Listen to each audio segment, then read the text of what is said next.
حلیہ مبارک. قد و قامت، نہ دراز قد نہ پست قامت، یعنی درمیانہ قد تھا آپ کا. رنگت چمکدار، نہ چونے کی طرح بہت زیادہ سفید اور نہ ہی گندمی جیسے سانولا. سر مبارک متناسب، نہ چھوٹا نہ ہی بڑا. بال نہ سیدھے نہ گنگریالے بلکہ اس کے درمیان. بالوں کی لمبائی کانوں اور کندھوں کے درمیان، کانوں اور کندھوں کے درمیان. چہرہ مبارک 14ویں کے چاند کی طرح روشن اور چمکدار. آنکھیں سفیدی میں سرخ ڈورے، یعنی اس آنکھوں کی سفیدی کے اندر سرخ سرخ لائنیں نظر آتی تھی. ابرو باریک اور باہم ملے ہوئے یہاں سے. پلکیں سیاہ سرمگی. پیشانی کشادہ اور چمکدار. ناک لمبی. دہن یعنی منہ، دہانہ کشادہ. دندان کھلے صاف اور چمکدار جیسے موتی ہو، اور درمیان میں تھوڑی سی یعنی جگہ تھی، تھوڑا سا فاصلہ تھا. کان متناسب. داڑھی گھنی، کچھ بال سفید. مونچھیں نفیس تراشیدہ اور پست، یعنی کھڑی نہیں ہوتی تھی. گردن لمبی اجلی چاندی کی طرح سفید. کندھے کندھوں کی ہڈیاں مضبوط چوڑے شانے. بغل سفید. پیٹ اور سینہ دونوں برابر، پیٹ نہ اندر کو دھسا ہوا نہ باہر نکلا ہوا، یعنی اسٹریٹ چوڑا سینہ. ناف سینہ مبارک سے ناف تک بالوں کی باریک لمبی دھاری. کمر سڈول سفیدی اور چمک میں گویا چاندی سے بنی ہوئی. ہاتھ اعتدال کے ساتھ بڑے، ٹھنڈے اور خوشبودار. ہتھیلیاں اور انگلیاں گداز اور ریشم کی طرح نرم، اور اسی مناسبت سے انگلیاں بھی. کلائی مرمری اور دراز. جوڑ مضبوط اور کشادہ. تلوے گداز یعنی نرم. گوشت سے پر، قدرے گہرے. ایڑی کم گوشت. پنڈلی قدرے پتلی سفید چمکدار. چال چلتے ہوئے آگے کی طرف جھکاؤ رکھتے اور مضبوطی سے قدم اٹھاتے، یعنی اکڑ کے نہیں چلتے تھے بلکہ ہلکا سا خم ہوتا تھا اگلی طرف، اور بہت جھک کے بھی نہیں. اس قدر تیز چلتے گویا زمین آپ کے لیے لپیٹی جا رہی ہو. ساتھ چلنے والے تھک کر چور ہو جاتے، بمشکل ساتھ دے پاتے، مگر آپ صلی اللہ علیہ وسلم بلا تکلف اور بے نیاز چلتے جاتے. پسینہ گویا شفاف موتی خوشبودار. جسم مشک عنبر سے زیادہ خوشبودار. مہر نبوت آپ صلی اللہ علیہ وسلم کے دونوں کندھوں کے درمیان کبوتر کے انڈے جیسی مہر تھی، چھوٹی سی. خاموشی باوقار. گفتگو شیریں واضح اور جامع کلمات. لباس بہتر سے بہتر اور پیوند لگے لباس بھی پہنے، جو میسر ہوا وہ پہنا. سوتی کتانی اونی دیباج. استعمال کردہ رنگ، دیباج جو ہوتا ہے نا وہ ریشم ہوتا ہے، لیکن اس کا یہ مطلب ہے کہ آپ ریشمی کپڑا پہنتے تو اس کی پٹی جو ہے جیسے کناری لگی ہوتی وہ مراد. استعمال کردہ رنگ پسندیدہ رنگ سفید اور سبز. سبز جبہ، سرخ دھاری دار یمنی چادر، یعنی یہ چیزیں آپ نے اوڑھی ہیں. سیاہ اور ہلکے زرد رنگ کا لباس پہنا. امامہ یعنی پگڑی. سفید کے علاوہ سیاہ اور زرد خاکستری مائل امامہ. امامہ کے نیچے کبھی ٹوپی اور کبھی ایک خاص کپڑا قنا کا استعمال کیا. شملہ چھوڑا بھی اور نہیں بھی چھوڑا. شملہ ہوتا ہے نا وہ جو کپڑا لٹک رہا ہوتا ہے پگڑی کے اینڈ میں، یعنی کبھی پوری کا پورا بل دے دیا اور کبھی تھوڑا سا نیچے کو لٹکا بھی دیا. قمیص اور تہبند. پسندیدہ لباس قمیص جبہ یعنی لمبی لانگ شرٹ. پوری آستین، آستین تنگ. کبھی کبھار موسم کے تقاضوں کے مطابق گلا کھلا بھی رکھا. عمر بھر ٹخنوں سے قدرے اونچے تہبند استعمال کیا. اوڑھنے کی چادر. سرخ چادر، سبز چادر، دھاری دار چادر حبرہ پسند تھی. جوتا چپل کی طرح 2 تسمے والا. ایک تسمہ انگوٹھے اور ساتھ والی انگلی کے درمیان رہتا اور دوسرا چھنگلیاں یعنی چھوٹی انگلی اور اس کے ساتھ والی انگلی کے بیچ میں ہوتا. یہ 2 طرف سے اندر جاتا تھا پاؤں تسمے کے اندر، یا وہ جو اسٹرپ ہوتی. جرابے اور موزے سادہ معمولی اور اعلیٰ ہر قسم کے موزوں کا استعمال کیا. شاہ نجاشی کے بھیجے ہوئے سیاہ رنگ کے سادہ موزوں پر مساوی فرمایا. سیدنا دحیہ کلبی کے دیے ہوئے موزوں کا تحفہ پھٹنے تک استعمال فرمایا. انگوٹھی چاندی کی انگوٹھی. نگینہ کبھی چاندی کا اور کبھی حبشی پتھر کا. نگینہ کیا ہوتا ہے؟ جو انگوٹھی کے اندر ہوتا ہے. دائیں ہاتھ میں پہنی، عموماً دائیں ہاتھ میں پہنی، کبھی کبھار بائیں میں بھی، تاکہ لوگوں پر یہ واضح ہو کہ بائیں میں پہننا گناہ نہیں۔ درمیانی اور شہادت کی انگلی میں نہ پہنتے تھے، یعنی شہادت کی انگلی ہوتی ہے نا جس سے اشہد ان لا الہ الا اللہ کرتے نماز میں تو اٹھاتے ہیں جس کو اور ہلاتے ہیں، اور اس کے ساتھ کی انگلی کیا ہے؟ درمیانی۔ عربی میں اس کو کہتے ہیں خنصر، پنسر، وسطی، سبابہ اور ابہام۔ تو آپ نے وسطی اور سبابہ میں انگوٹھی نہیں پہنی۔ انگوٹھی جس پر محمد رسول اللہ کے الفاظ ترتیب بار نیچے سے اوپر تک 3 سطروں میں کندہ تھے، بطور مہر استعمال کی۔ خوراک، حلال اور طیب تمام اشیاء خوردنی یعنی کھانے والی چیزیں برضا اور رغبت تناول فرماتے، اکثر بھوکے رہتے، کبھی پیٹ پر پتھر بھی باندھ لیتے۔ ذائقہ اور طبیعت پر کوئی چیز گراں گزرتی تو بغیر کوئی نقص نکالے اسے ایک طرف کر دیتے، یعنی کھانا نہ کھاتے۔ پھر پسندیدہ خوراک دستی کا گوشت، دستی کیا ہوتی ہے؟ بکری کے جو آگے والے ٹانگیں ہوتی ہیں وہ دستی ہوتی ہے اور پیچھے والی الگ۔ پنیر، چیز، شہد، کھجور، دودھ، کدو، سرید ہوتا ہے شوربے میں روٹی توڑ کے ڈال کے بھگو کے کھانا، حلوہ، جو کی روٹی۔ نفاست اور سلیقہ، یہ سب کچھ ایک دن میں نہیں کھاتے تھے، اس کا مطلب یہ کہ آپ کا پسند تھا کبھی کبھار۔ نفاست اور سلیقہ، کثرت سے تیل استعمال کرتے تھے، کنگھا کرتے، مانگ نکالتے، لبوں مونچھوں کے زائد بال تراشتے، داڑھی سنوار کر رکھتے، کثرت سے مسواک کرتے۔ سرما، رات سونے سے قبل 3 سلائی دائیں اور بائیں آنکھ میں لگاتے۔ خوشبو، مشک جسے مسک کہتے، عود، کافور اور ریحان کی خوشبو استعمال کی۔ گھر میں ایک عطر دان میں بہترین خوشبو موجود رہتی، خوشبو کا ہدیہ ضرور قبول فرماتے۔ نشست اور آرام، قیلولہ، کبھی فرشی نشست اور کبھی چارپائی پر تشریف رکھتے، کبھی ایک پیر کو دوسرے پیر پر رکھ لیتے، یعنی اس ٹانگ کو ٹانگ پر رکھتے، تکیہ سے بھی ٹیک لگاتے، کبھی کسی صحابی کے ساتھ بھی ٹیک لگاتے۔ غار حرا میں سیدنا ابو بکر کی گود میں سر رکھ کر آرام کیا، کبھی دونوں رانیں کھڑی کر لیتے اور پنڈلیوں پر دونوں ہاتھوں سے ہلکا باندھ لیتے، ایسے بیٹھ کے ٹانگ آگے کر کے اس طرح بیٹھ۔ غزوہ بنو المستلق میں ام المومنین سیدہ عائشہ کے زانوں پر سر رکھ کر بھی لیٹے۔ غار ثور میں سیدنا ابو بکر کی گود میں سر رکھ کر آرام کیا۔ معجزات، قرآن مجید اسراء و معراج، واقع اسراء و معراج پر کفار کے سوالات کا جواب دینے کے لیے بیت المقدس کا نقشہ آپ کے سامنے لایا جانا، یعنی یہ بھی ایک معجزہ تھا۔ فرشتوں کے ذریعے جنگ میں مدد، چاند کا آپ کی انگلی کے اشارے سے 2 ٹکڑے ہونا، مستقبل کی پیشن گوئیاں اور ان کا درست ثابت ہونا، کچھ آپ کی زندگی میں ہوئی اور کچھ بعد میں۔ شیطان بھی آپ کے تابع تھا، رسول اللہ صلی اللہ علیہ وسلم کو شیطان آپ کے تابع کر دیا گیا۔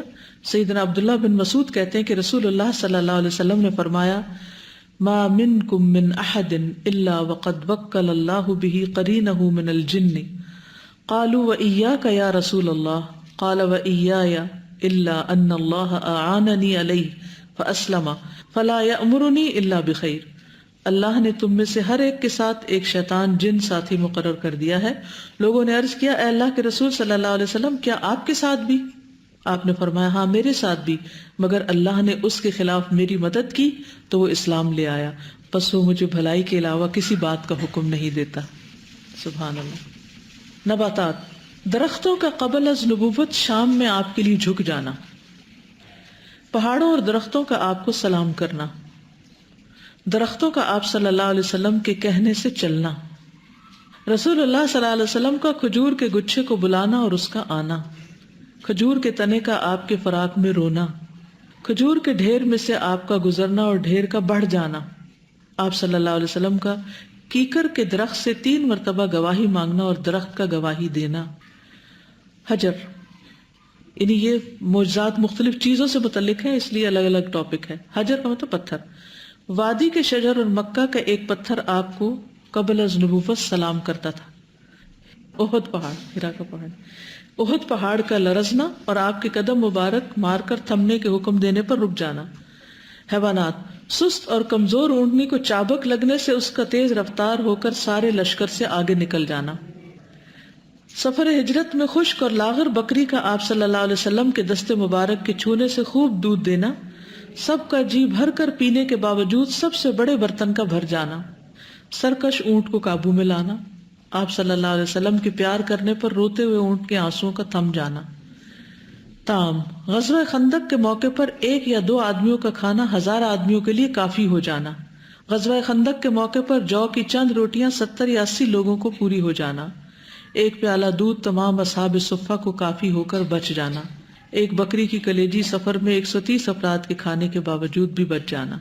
پانی، غزوہ ذات الرقاع میں 1 قطرے پانی پر انگلیاں مبار رکھتے ہی پانی کا پھوٹنا اور غازیوں کا سیراب ہو جانا۔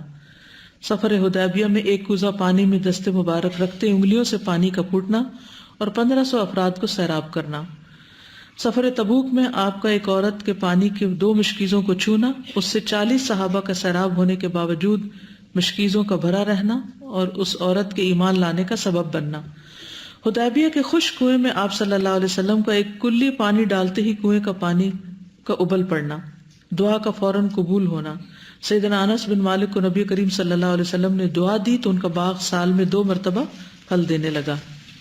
سیدنا عروہ بارقی کو آپ صلی اللہ علیہ وسلم نے برکت کی دعا دی، پھر اگر وہ مٹی بھی خریدتے تو انہیں بہت نفع ملتا۔ نبی صلی اللہ علیہ وسلم نے سیدنا ابو ہریرہ کی والدہ کی ہدایت کی دعا کی تو وہ فوراً مسلمان ہو گئی۔ چہرہ موڑے بغیر آگے اور پیچھے دیکھنا، رسول اللہ صلی اللہ علیہ وسلم نے فرمایا واللہ لا یخفى علی رکوعکم ولا خشوعکم وانی لاراکم من وراء ظہری، اللہ کی قسم مجھ سے نہ تمہارے رکوع چھپے ہوئے ہیں اور نہ ہی تمہارا خشوع، کیونکہ میں تمہیں اپنے پیچھے سے دیکھ پاتا ہوں۔ انسانی اعضاء پر اثرات، غزوہ بدر میں قتادہ بن نعمان کی آنکھ پر آپ کے دستے مبارک رکھنے سے ان کی باہر ڈھلکی آنکھ کا واپس اپنی جگہ پر درست ہو جانا اور بینائی کا پہلے سے زیادہ تیز ہو جانا۔ ابو رافع کے قتل کے موقع پر عبداللہ بن عتیق کی پنڈلی کا ٹوٹنا اور آپ صلی اللہ علیہ وسلم کا اس پر ہاتھ پھیرنے پر پنڈلی کا ٹھیک ہو جانا۔ علی رضی اللہ عنہ کی آنکھوں کی بیماری میں آپ صلی اللہ علیہ وسلم کا لعاب مبارک لگانے سے آنکھوں کا صحیح ہو جانا۔ آپ کی صفات مبارکہ، نبی کریم صلی اللہ علیہ وسلم کا حلم اور بردباری۔ غزوہ احد کے دن آپ صلی اللہ علیہ وسلم کے دانت مبارک ٹوٹنے اور چہرہ زخمی ہونے کا معاملہ آپ صلی اللہ علیہ وسلم کے اصحاب پر نہایت گراں گزرا اور انہوں نے آپ صلی اللہ علیہ وسلم سے درخواست کی کہ آپ دشمنوں کے لیے بد دعا کیجیے، تو آپ صلی اللہ علیہ وسلم نے فرمایا مجھے لعنت کرنے والا نہیں بلکہ اللہ کی طرف بلانے والا اور رحمت بنا کر بھیجا گیا ہے، اور دعا فرمائی اللہم اغفر لقومی فانہم لا یعلمون، اے اللہ میری قوم کو بخش دے کیونکہ وہ جانتے نہیں۔ یہ آپ کی حلم اور بردباری تھی کہ دشمنوں کے ساتھ بھی آپ نے بہت عمدہ سلوک کیا۔ حلم کیا ہوتا ہے؟ برداشت کر جانا، ایک دم غصے میں نہ آنا۔ نبی صلی اللہ علیہ وسلم کی سخاوت، نبی صلی اللہ علیہ وسلم کے پاس ایک آدمی آیا اور آپ سے کچھ مانگنے لگا تو نبی صلی اللہ علیہ وسلم نے فرمایا میرے پاس کچھ نہیں، لیکن تم میرے پاس آتے رہو، جب میرے پاس کچھ آئے گا تو میں تمہیں عطا کر دوں گا۔ چنانچہ عمر رضی اللہ عنہ نے عرض کیا اللہ کے رسول صلی اللہ علیہ وسلم، اللہ نے آپ کو اس چیز کا مکلف نہیں بنایا جس پر آپ قادر نہیں۔ تو نبی صلی اللہ علیہ وسلم کو عمر کی بات ناگوار گزری تو انصار کے ایک آدمی نے کہا اے اللہ کے رسول آپ خرچ کیجئے اور عرش والے سے کمی کا خوف نہ رکھیے۔ تو رسول اللہ صلی اللہ علیہ وسلم مسکرائے اور انصاری کی اس بات سے چہرے پر خوشی کے آثار نمودار ہو گئے، پھر فرمایا اسی چیز کا مجھے حکم دیا گیا ہے۔ یعنی آپ نے کہا تھا نا کہ ابھی میرے پاس کچھ نہیں، پھر تم دوبارہ آ جانا۔ ایک شخص مانگنے کے لیے آیا نا، تو آپ کے پاس تھا نہیں کچھ، تو آپ نے کہا تم پھر آؤ، جب ہوگا میں تمہیں دوں گا۔ تو حضرت عمر نے کہا کہ آپ کے پاس اگر ہے نہیں تو آپ مکلف ہی نہیں نہ دیں، یعنی آپ پر کوئی اعتراض ہی نہیں، آپ اسے انکار کر دیں کہ ہے ہی نہیں کچھ، جیسے ہم اکثر کیا کرتے ہیں معاف کرو۔ تو کہا یہ کہ کچھ ہو اور پھر انسان دے، یہاں کچھ نہیں بھی تو انکار کرنے کو دل نہیں، اور یہ کہا کہ آتے رہو جب ہوگا تو تمہیں دے دیں گے۔ یہ ہے اصل سخاوت۔ اور پھر مشورہ دینے پر بھی آپ کو خوشی نہیں ہوئی، اگر ہمیں کوئی ایسا مشورہ دے تو ہم اس کے ممنون ہوں گے کہ شکر ہے تم نے میرا ساتھ دیا، میں واقعی مجبور تھی، میرے پاس کچھ نہیں تھا اور تم نے میری جان چھڑوا دی. یہ ہے حقیقی سخاوت، یعنی واقعی دینے والے تھے، دینے سے محبت تھی. کبھی کسی کو نہ نہیں کی، کبھی کسی کو خالی ہاتھ نہیں لوٹایا. اگر خود نہیں ہوتا تھا تو کسی سے سفارش کر دیتے تھے. نبی کریم صلی اللہ علیہ وسلم کی رحمت اور شفقت.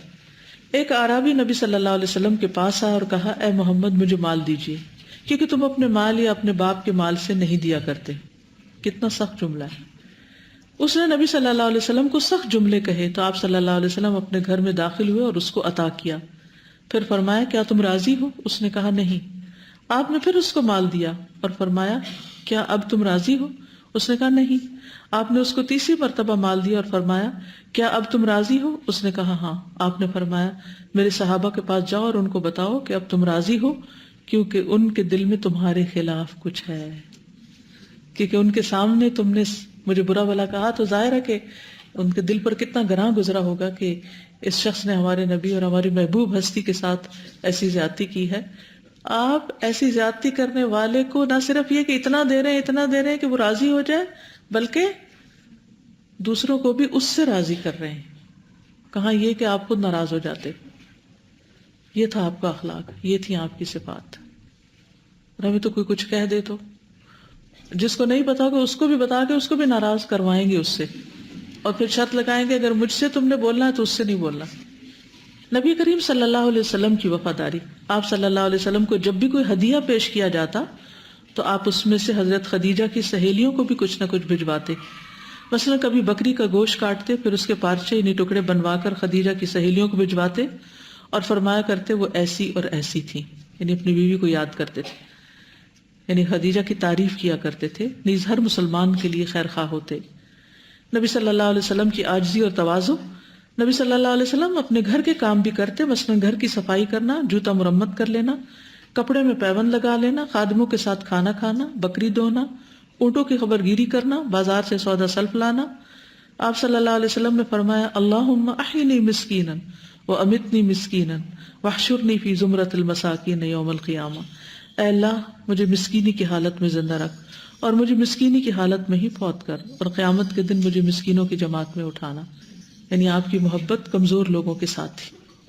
دیگر صفات نرمی اور رحم دلی، جود و سخاوت، حیاداری، شگفتہ مزاجی، شفقت و محبت، صدق و امانت، زہد اور تقوی، امانت داری، جانوروں سے شفقت، یتیموں، گھر والوں، خادموں، غلاموں اور غیر مسلموں سے حسن سلوک، مہمان نوازی، ماحولیات کا خیال، بہترین گھڑ سواری، بہترین شوہر، باپ، دوست، معلم، سیاستدان، حلم و بردباری، عاجزی و تواضع، عدل و انصاف، عفو و درگزر، صبر و تحمل، شجاعت و بہادری، صلہ رحمی، اخوت و مساوات، بچوں سے محبت، مصلحت عامہ کا لحاظ، بہترین تیر اندازی، سپاہیانہ فنون میں مہارت. یہ سب آپ کی کوالٹیز تھیں. آج کے لیے اتنا ہی کافی ہے. اب کوئی بات آپ کو کرنی ہے تو کر سکتے ہیں آپ. جی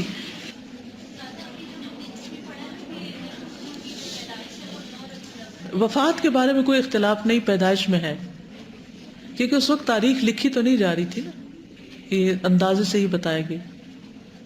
جی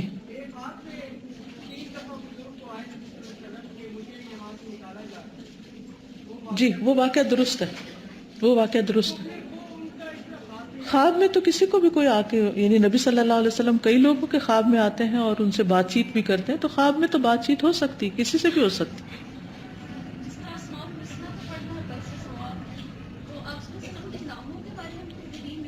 نہیں کوئی دلیل نہیں ملتی، صرف نام ملتے ہیں، کوئی ایسی ان کے ثواب کے بارے میں کچھ نہیں ملتا.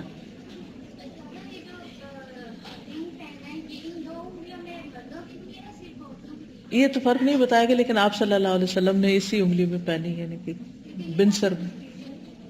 جی بنسر میں پہنی ہے، لیکن یہ ہے کہ کبھی اگر کوئی پہن لے تو یہ نہیں کہ کوئی نعوذ باللہ منع کیا، آپ نے منع نہیں کیا لیکن آپ نے پہنی نہیں اس میں. ٹھیک ہے. امام نبوی کا کہنا یہ ہے کہ اس میں عورتوں کے لیے ایسی کوئی بات نہیں، مردوں کو منع کیا گیا ہے کہ ان 2 انگلیوں میں نہ پہنے، لیکن چاہے عورت ہو یا مرد ہو پھر بھی پسندیدہ وہی ہوگا جو آپ کی پسند ہے. ٹھیک ہے. جی ایک تو استاذہ میں یہی کہہ رہی تھی کہ حضرت عمر نے بھی جو مشورہ دیا نا، تو اپنی محبت کی وجہ سے دیا آپ صلی اللہ علیہ وسلم کو. جیسے وہ آپ صلی اللہ علیہ وسلم کو انہوں نے ایک دفعہ ایک کھجور کے چھال کے بستر پہ لیٹے ہوئے دیکھا تھا تو آپ رونے لگے, تو ان کی محبت میں وہ مشورہ دیا. دوسرا مجھے یہ بڑی چیز بات کلک کری کہ ایک بھیڑیے نے, ایک جانور نے, اس کا رزق جس نے چھین لیا, اس بھیڑیے نے اس کو بھی مطلب گائیڈ کیا کہ یثرب میں جاؤ اور وہاں پہ. تو مطلب ہم انسان جو ہیں وہ کیا کرتے ہیں, ہم اگر آپ کو پہچانتے ہیں تو آپ کی پہچان کتنے لوگوں کو کرواتے ہیں آگے. نہیں, مختلف اوقات میں, لیکن یہ کہ جب آپ فوت ہوئے تھے تو آپ کے گھر میں سب سے زیادہ جو چیز تھی وہ ہتھیار ہی تھی. اوکے, سبحانک اللہم و بحمدک, اشہد ان لا الہ الا انت, استغفرک و اتوب الیک. السلام علیکم و رحمۃ اللہ.